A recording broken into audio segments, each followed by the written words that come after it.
ऐसी बस पकड़ी जिसमें क्षमता से कहीं गुना अधिक सवारी थी। बस की सवारियों की संख्या सुनकर आप यकीन नहीं कर पाएंगे, क्योंकि सवारियों की संख्या 50 या 100 नहीं बल्कि 178 थी। मामला जहानाबाद थाना क्षेत्र के देहवा पुल के पास का है। चेकिंग में एक डबल डेकर बस को रोका गया तो बस के अंदर डराने वाला मंजर था। लोग एक दूसरे के ऊपर ऐसे लेटे थे जैसे कोई सामान रखा हो। सवारियों की गिनती हुई तो 178 पर जाकर रुकी और इन लोगों ने से किराए के रुपए में 800 से 1000 रुपए तक वसूल किए गए। एआरटीओ ने बस का चालान कर बस को सीज कर दिया है और बस में बैठी सवारियों को भेजने के लिए 3 बसों का इंतजाम करना पड़ा है। हैरानी की बात तो यह है कि जालंधर से चली बस 3 राज्यों से होते हुए पीलीभीत तक पहुंच गई, मगर किसी को इस बात की भनक तक नहीं लगी। गनीमत इस बात की रही कि बस यहां सकुशल पहुंची है। अगर कोई हादसा हो जाता तो क्या हालात होते।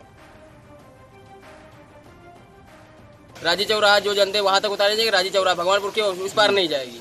हाँ, तो क्यों पकड़ ली, क्या बता रहे हैं? अब वो एटीओ साहब ने कहीं पकड़ा है।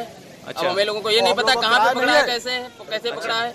अब एटीओ साहब ने उनको लेके आया है। क्या व्यवस्था करी आपकी जाने की? बस अड्डे पे छोड़ा गया है तो हम लोग कंडक्टर ड्राइवर को रोक रखा है। जैसा कि माननीय मुख्यमंत्री जी के निर्देश है कि जो होली के त्योहार देते हुए सतर्कता के विशेष जो है दृष्टि रखा जाए, इसके तहत आज चेकिंग अभियान चलाया जा रहा था। तो एक बस जालंधर से सवारियों को भरी हुई और बहराइच को जा रही थी। इसमें स्लीपर बस में लगभग 178 सवारियां थीं। इसको सवारियों को रोडवेज में उतार करके फिर सुरक्षित जो है प्राइवेट बसों से उनको बहराइच गंतव्य स्थल तक पहुंचाया गया और बस को जो है गजरौला थाने में जो है सीज किया गया। वाकई हैरान करने वाला ये मामला सामने निकल कर आया है। जिस तरीके से एक बस में 50-100 यात्री नहीं बल्कि 178 सवारी बैठे थे, ये सुनकर वाकई अचंभित कर देने वाला मामला सामने आया है। हालांकि एआरटीओ ने बस को सीज कर दिया है, लेकिन आप जरा सोचिए कि जो क्षमता होती है बस में सवारियों को बैठाने की, उससे ज्यादा सवारी इस बस में बैठे हुए थे। और ये पूरा मामला जो है वो जहानाबाद थाना क्षेत्र के देहवा पुल के पास का बताया जा रहा है और डबल डेकर बस को रोका गया तो बस के अंदर डराने वाला जो मामला है वो सामने आया है। हमारे सहयोगी परवेज हमारे साथ जुड़ गए हैं। परवेज, वाकई चौंकाने वाला ये मामला सामने आया है। हालांकि एआरटीओ ने इस बस को सीज कर दिया गया, लेकिन 3 राज्यों को होते हुए ये बस पीलीभीत पहुंच गई, लेकिन किसी ने रास्ते में चेक नहीं किया इस बस को। सबसे ताज्जुब वाली बात यही है कि 3 राज्य, ये पंजाब से चलती है, हरियाणा पार करती है, दिल्ली पार करती है, फिर पीलीभीत घुसती है, पीलीभीत के कई जिले पार करती हुई ये पीलीभीत लगे पहुंच जाती है। वो तो अचानक आरटीओ जो वीरेंद्र कुमार हैं ये जांच कर रहे थे, इनकी नजर इस बस के पर पड़ती है जो ओवरलोड लगती है उसको ये रोकते हैं। उसके बाद से सवारियां निकलनी शुरू होती हैं, 1 2 नहीं, 100 150 नहीं, 175 के पर जाके गिनती टिकती है। इतनी बड़ी संख्या में जब मेरी एआरटीओ से बातचीत हुई है तो उन्होंने कहा कि परवेज जैसे जानवर भरे गए हों बस में, वो हालात थे बस के कि देखने से रोंगटे खड़े हो रहे थे। सबसे बड़ी ताजुब की बात है कि एक बस के आदमी 3 बसों में भर के बहराइच लेके भेजे गए। अब इससे अंदाजा लगा सकते हैं कि 3 बसों का आदमी किस तरीके से एक बस में भरा गया होगा, बैठाला गया होगा और ये बस चल के 3 राज्यों को पार करती हुई यूपी घुस गई। परवेज, पहली बात तो ये है कि नियमों की धज्जियां उड़ाई गई हैं।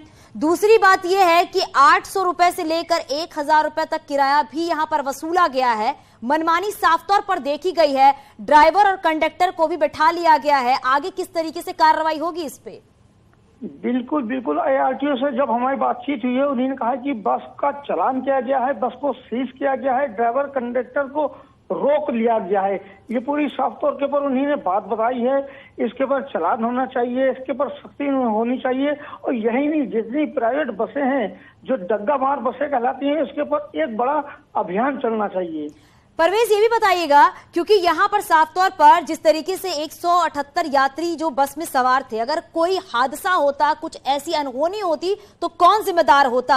और दूसरी बात ये भी है कि इस तरह की मनमानी अगर आगे होती है तो कहीं ना कहीं बड़ी लापरवाही देखने को मिल सकती है।